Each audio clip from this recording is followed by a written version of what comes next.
ஆ, என் தேசம் எவ்வளவு அழகாக இருக்கிறது. இந்த தேசத்தின் அரசன் நானே ஆகாப். இதற்காக பெருமகிழ்ச்சி அடைகிறேன். யாருடைய அந்த தோட்டம் இவ்வளவு அழகாக இருக்கிறது? அதை எனக்கு சொந்தமாக்குவேன்.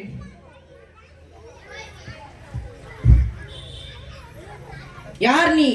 நான் நாகாப் அரசரே. யாருடைய தோட்டம் அது? என்னோடது அரசே. அது எனக்கு வேண்டும். இல்லை அரசே, இது என் முன்னோர்கள் வழியாக எனக்கு தந்தது அரசரே. ஆனால் என்ன, எவ்வளவு ஆனாலும் தருகிறேன். நீங்கள் அரசரே. அல்லது மாட்டு நலமானாலும் தருகிறேனே. இல்லை அரசரே, இது உங்களுக்கு கொடுக்காதபடி கர்த்தர் என்னை காப்பாராக. அப்படியா? இல்லை அரசரே.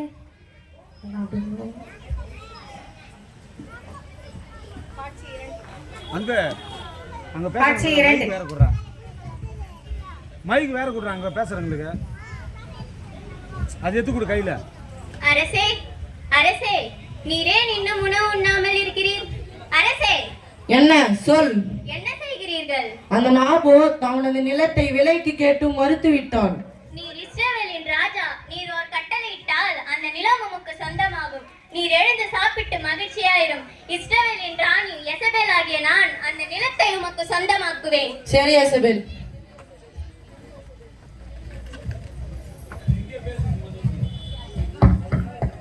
காட்சி 3.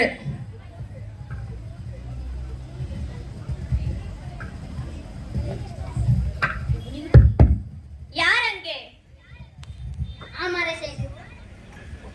இதை கொண்டு போய் நாபாத் குடியிருக்கும் பட்டணத்து மூப்பரிடத்தில் கொடுங்கள். சரி.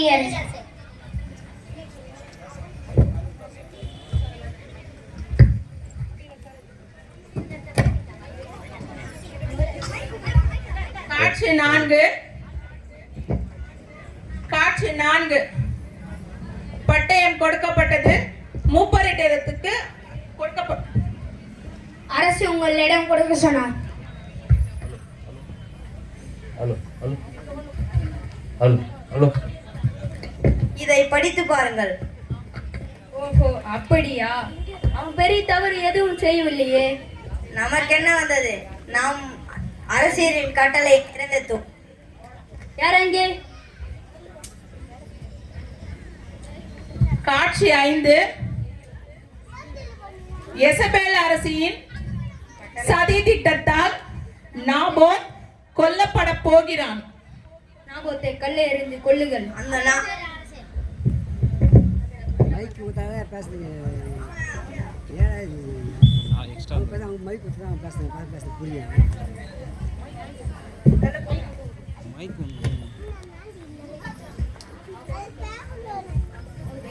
பிரபண்ணா மைக் ஒன்று எக்ஸ்ட்ரா கொண்டாங்க. ஐயோ வேண்டாம் வேண்டாம், நடிக்கிறீர்கள். நான் என்ன தவறு செய்தேன்? ஐயோ வேண்டாம்.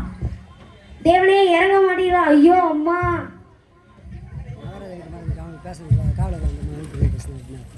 நாபோத் இறந்து விட்டான். காட்சி 4.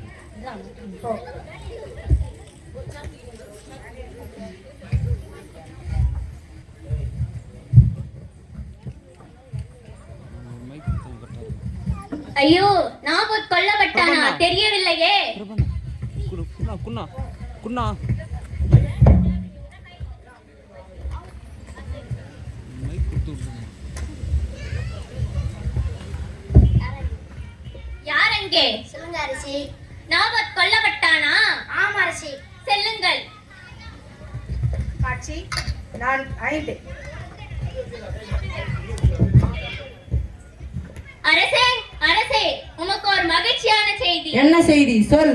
நாபோத் உமக்கு விலைக்கு தரமாட்டேன் என்று சொன்ன நிலத்தை நான் உமக்கு சொந்தமாக்கினேன். எப்படி? நாபோத் கொல்லப்பட்டான். அந்த நிலம் உமக்கே சொந்தம்.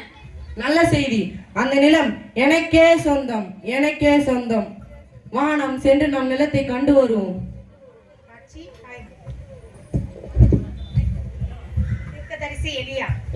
ஆகாப்பே, தீர்க்கதரிசி, நீ செய்வது சரியா? நான் என்ன செய்தேன்? இந்த நாடு முழுவதும் உமக்காக இருக்கிறது. நாபோத் இடத்தை அவனை கொன்று அவனுடைய இடத்தை அபகரித்தாயே. தீர்க்கதரிசி, நாபோத் ரத்தத்தை நாய்கள் நக்கியது போல உன் ரத்தத்தையும் அதே இடத்தில் நாய்கள் நக்கும். நீ என்ன? இஸ்ரவேலின் மதில் அருகே உன் உடலை நாய்கள் தின்னும். இது ஆண்டவருடைய வார்த்தை. தீர்க்கதரிசி தீர்க்கதரிசி இது அப்படியே நடக்கும். நன்றி. படைப்பில் சமநிலை அப்படின்னு பார்க்கிறோம் இந்த தலைப்பு. ஆனா இங்க சமநிலை இருந்ததான்னு பார்த்தா கண்டிப்பா சமநிலை இல்ல. சமநிலை என்பது ஆண்டவர் படைப்பு எல்லாவற்றையும் சமமாக படைத்தார் என்று வேதம் சொல்லுகிறது.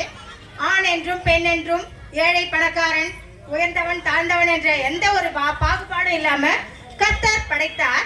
ஆனா இங்க உயர்ந்த மனிதன் செல்வந்தனா இருக்கக்கூடிய ஒரு மனிதன் ஒரு ஏழை விவசாயியுடைய ஒரே நிலத்தை கூட பறித்து கொண்டான்.